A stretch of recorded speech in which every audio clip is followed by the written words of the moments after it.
Good morning, everyone. I am Nancy Quinn, previously Ganzekaufer, recently married, business coach and body language trainer to interior designers, and I am here with my associate coach and luxury interior designer, Lesley Myrick. Good morning, Lesley. Good morning, Lesley. I'm Lesley Myrick, not recently married, formerly Lesley Denford, since we're dropping all the names today.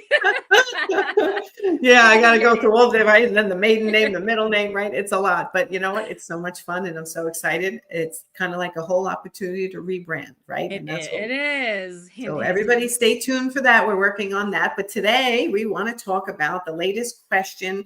And I'm going to be honest about this one. We picked this up in our Facebook group, the Interior Design Business Forum, because we saw this question posted on the wall. Yes. And then the whole world weighed in on what they thought the answer should be, as people do. In the Interior Design Business Forum, where about 10,000 interior designers help each other. And Lesley and I try to weigh in when we can and help you also.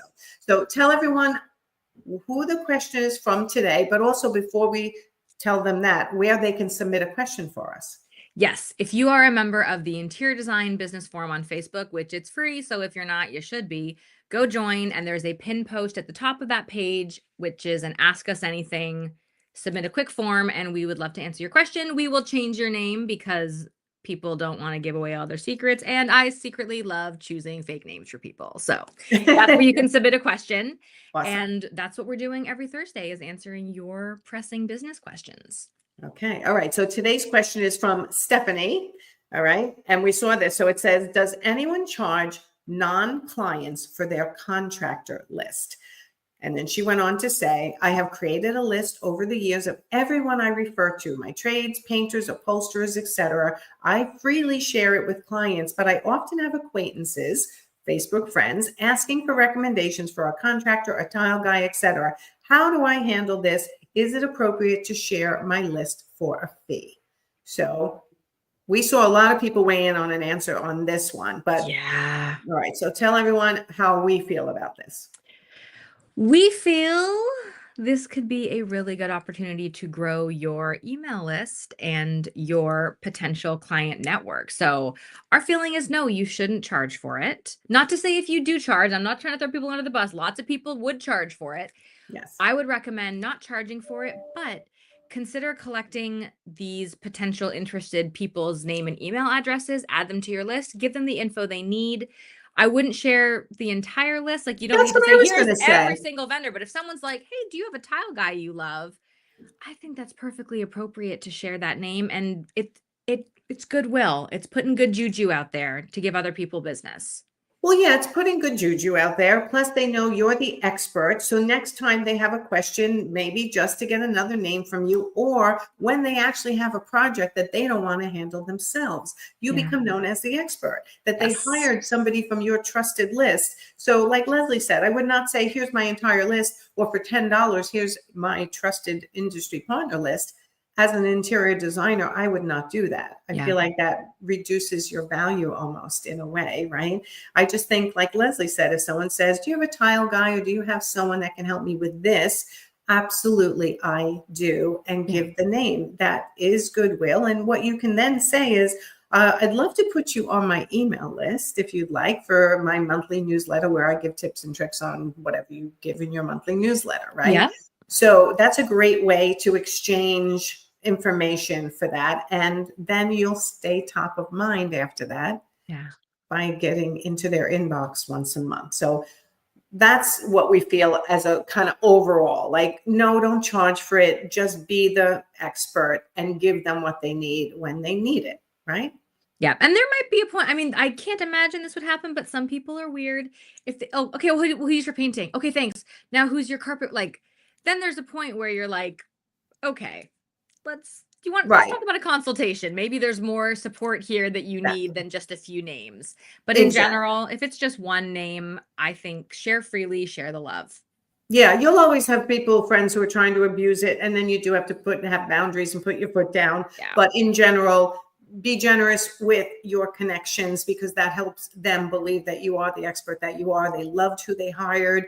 And maybe your other people are just as good when they hire you for a project they need a designer for. Okay. You're never going to convince someone they need a designer if they don't want one.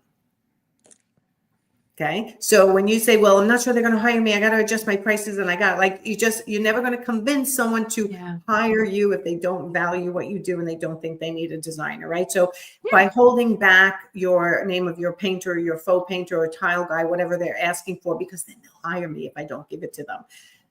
That's this feeling like I'm going to force them to hire me. Like, don't do that. Just be generous with your connections, and usually it will pay you back. Okay. So that's number one. So number two, why don't you share tip number 2 for this? Yeah. If this is something that you get asked a lot and you've got great relationship with your trades, consider reaching out to them directly, independently of this, and talking about a referral program or a fee. Lots of people do this. Hey, potential client, Joe the painter's awesome. He's who I'd recommend. Tell him I sent you.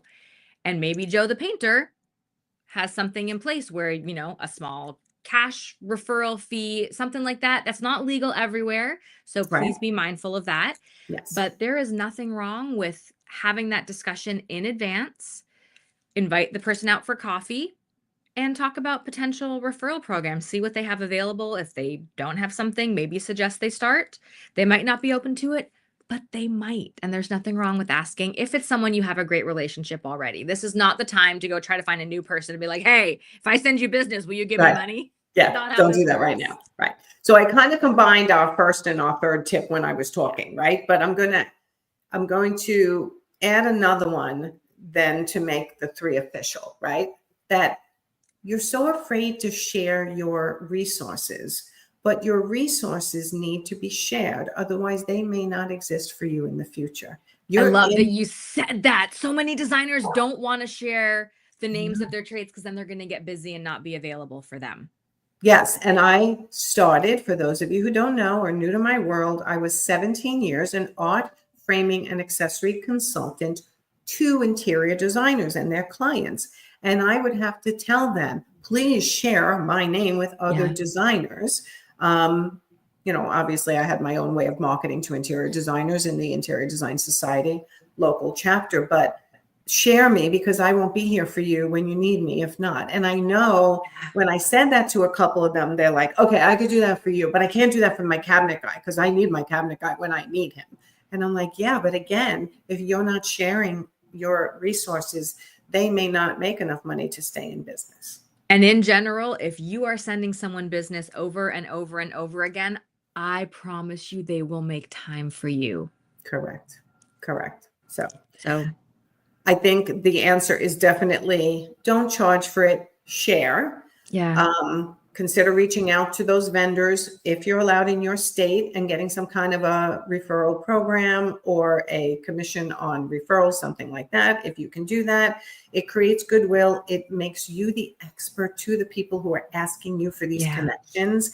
And certainly it helps keep your industry partners in business so they're there for you and your clients in the future. So overall, I'd say share away and even tag on Instagram posts and things like that for your industry partners, because again, helping them grow will make them happy. They will give you more referrals, and it just everybody helps each other rise together. Right. So, okay. Did we have any call to action today, or are we just chatting away? It's a great question. I just forgot to look at that completely. Let's take a look and see. Usually we like to tell you what to do afterwards based on our topic. So do we have what we are reminding you of is that we're available one-on-one to chat with you about these things with a one-time business strategy session. So if you're struggling with this kind of question, if you have a pricing question, if you have a difficult client, book a one-time business strategy session with Nancy or I, and don't struggle. Get these answers one-on-one. We will talk and help you through these really difficult situations. Yeah. So yesterday morning, I had a one-off consult strategy session with a designer, and they had 6,000 square foot home they were pricing. And it was the first time and the biggest job they had ever priced. So she got on with me. We worked it through the key. We confirmed how she thought she was going to price it. We made some decisions on how she should make that presentation. So that's one example of what people use strategy sessions for. I also get a lot of strategy sessions with how should I grow my business? Should it be virtual? Should I hire? Should I not? Who should I hire next? Of course, what service models people should offer, and are they priced right for their area? We get all kinds of questions, right? Am I using the the right system? Is my process correct? Am I on average the same as other designers in how long it takes me? How to can do I make things? more money selling furniture? It's costing me money to do procurement. I have been there in previous years Yes. of actually Yes. losing money. Right. So So. these are things we help people with on one-off sessions. So I know everyone knows I run a group and I have one-on-one ongoing clients. But if you need a one-off session just to help you make a decision or get off the fence about something or get clarity about something, please go to my website, or we put the link in the description, or you can go to it's still nancyganzekaufer.com for a little while longer and, click on a business strategy session. I got tongue tied at the end there. So, all right. Anything else, Lesley? Don't sit and be stuck. Join the Facebook group, post your questions, which can be a little dangerous with crowdsourcing, but there's good stuff in there too. I'm in there every day. So is Nancy, answering questions. And if there's something that you are just struggling with where maybe crowdsourcing hasn't worked, you're overwhelmed, you're getting 75 different answers, it's such a great investment in you and your business and your financial future as a company to get those questions answered. You can do a lot in that 40-minute session. Oh my God, we do so much in 45 minutes. The girl yesterday was so happy and overwhelmed, but I told her, relax, because you get a copy of the recording and it's roughly transcribed, so you can rewatch the training that I gave her on how she should be pricing in this one particular job. And it was really great too. She was a little off on her pricing than what I would recommend. She was under, but she wasn't that far off. And I think it was really rewarding for her. And she said at the end, she's like, you know what? I feel good because I wasn't that far off. I'm like, no, you weren't. Right. Which was a really, so sometimes you just need that also to know that for the rest of the year, you're doing it right and you feel better and you're not spinning in your head all kinds of You're not wondering. Yeah, that wonder. So, all right, everyone, we'll see you next week. Lesley will see you this afternoon with the Daniel House Club.